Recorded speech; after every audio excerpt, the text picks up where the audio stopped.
Yep, got some glasses on today. Long story short, it's like a 20-year-old prescription. My eyes have been bugging me, and I've been wearing them. Anyways, I don't need to explain anymore. I have glasses on today, I'm sure.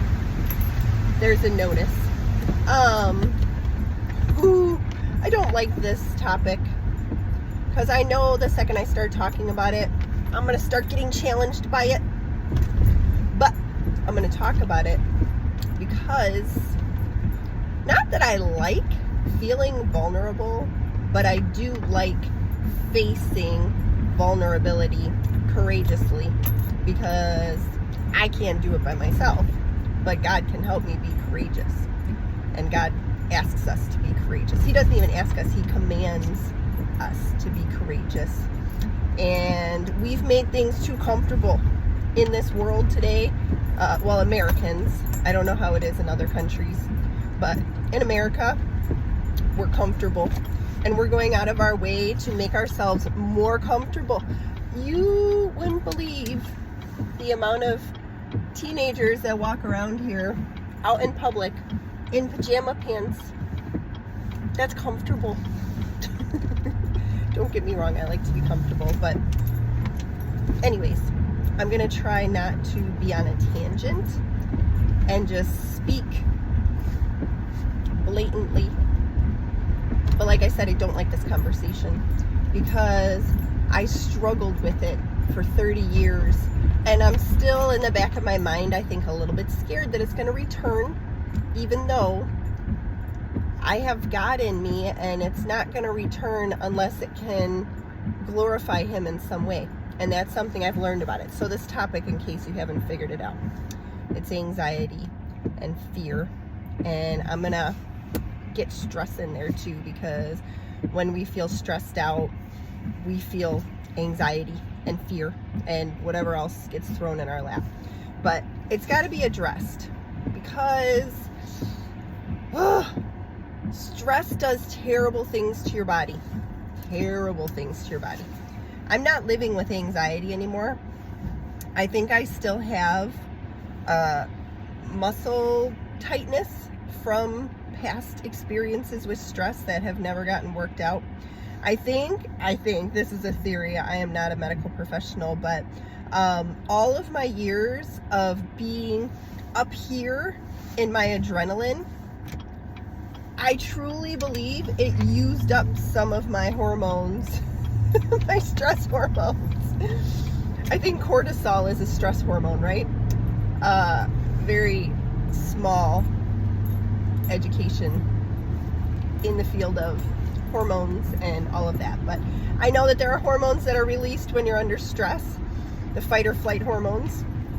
And wouldn't you know, anxiety, especially chronic anxiety, where you're pretty much always up here, you're throwing a lot of hormones around in your body, and I'm sure you're not doing it on purpose because it's not pleasant to be there, right? I know. So what else? Insomnia. Anyone ever not sleep when they're stressed? How well do you function the next day? Probably not well, right? Or maybe you've gotten to the point where it just feels normal because it happens so frequently that you don't even notice anymore. Oh, that's a problem. I'm sorry. And this was me for 30 years. I didn't sleep. I went through periods where I didn't eat. Brain fog, sheer panic for no reason at all, just because somebody near me threw up or said their stomach hurts. My fight or flight response would just jump right in, be like, oh, you're in danger. That's what my brain did to me for many years. And okay, so going back to the vulnerability aspect and comfortable aspect. So generally speaking, if something's uncomfortable, you'll retreat from it. You don't want to, unless you're feeling courageous, in which case I'm gonna face it today.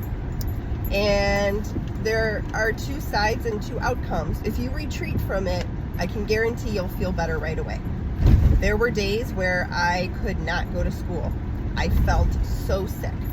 And well, I'd say maybe within 10-20 minutes of me not going, I felt completely better because I had kept myself in my comfort, which was my home, which a lot of times my mom was home. And so I felt better.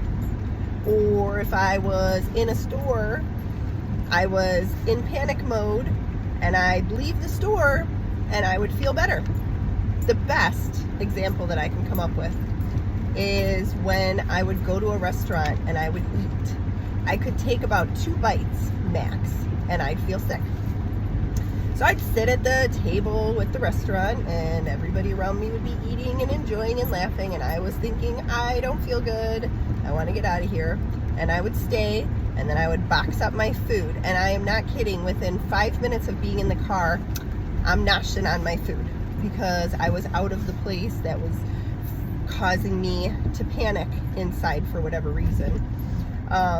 So I totally get it. And my daughter hates this term. Well, maybe she doesn't, but I've used it so many times. Exposure therapy. It's awful, but exposing yourself to the thing that causes you fear, mind you, I'm not asking you to do dangerous things, but generally speaking, the things that bring us fear aren't urgently dangerous, so to speak. So I'm going to encourage you to, at least, if you're not going to face it head on just yet, I would definitely encourage you to look at it and think about it. Maybe start with looking at some pictures of whatever it is that causes you fear. And I don't encourage you to stop looking at it until you're ready to stop looking at it. You're gonna feel symptoms of anxiety because there's a response that your brain is habitually going to when something triggers you. Again, I just want to note, I'm not a medical professional, and I have years of experience with this, but I'm not a medical professional. So obviously it goes without saying, if I'm saying or recommending something, take it with a grain of salt. I mean, is that the saying? I don't know. Anyways,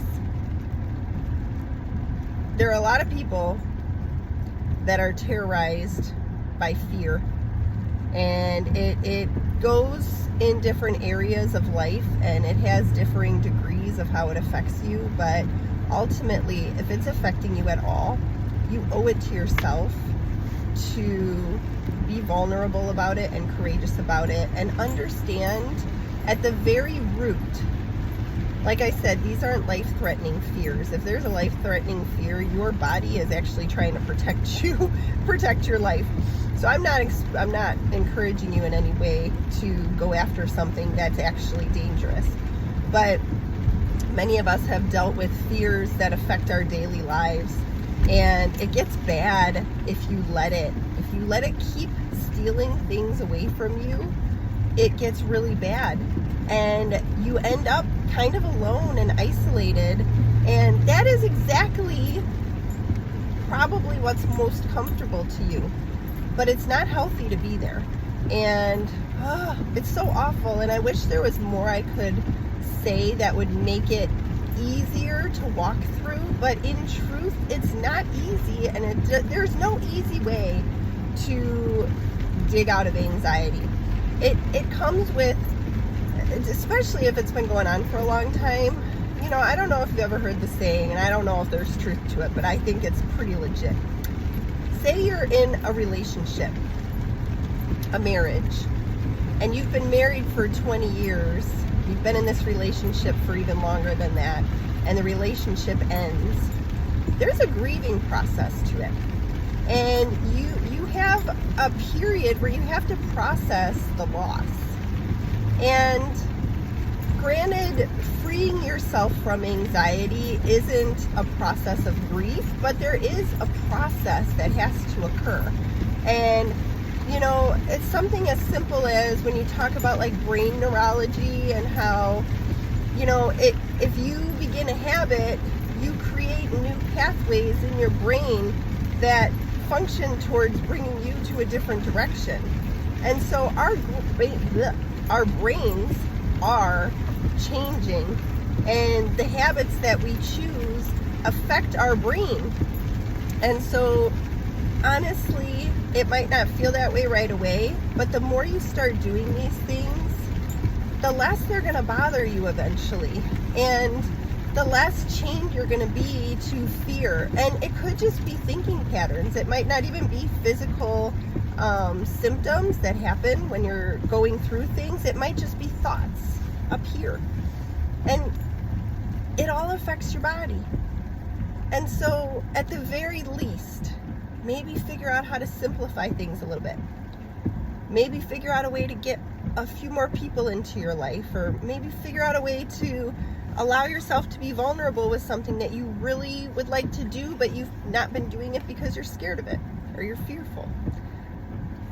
I could talk all day about it, and I'm getting long-winded, because I'm 11 minutes in. So I hope I gave you a few things to think about, and understand it's coming from a good place. I lived this way for far too long, and now on the other side of it, in a trusting relationship with my Lord and Savior, yes, there's still a little bit of fear in there, and yes, I have many habits that I'm still working on breaking every single day. I have thought processes and perceptions of things that come to realize maybe we're not the most honest perceptions. My brain's going. So all that is to say, I feel you. I understand what it's like. And I know maybe in our situations things are different, but a lot of times the same emotions are what come out. And those are the emotions you have to wrestle with. There's no way around it. There's no easy button when you're making changes in how you think and moving towards healthier thought processes. I think that's it. That's all I'm going to say. I hope you have a great day today.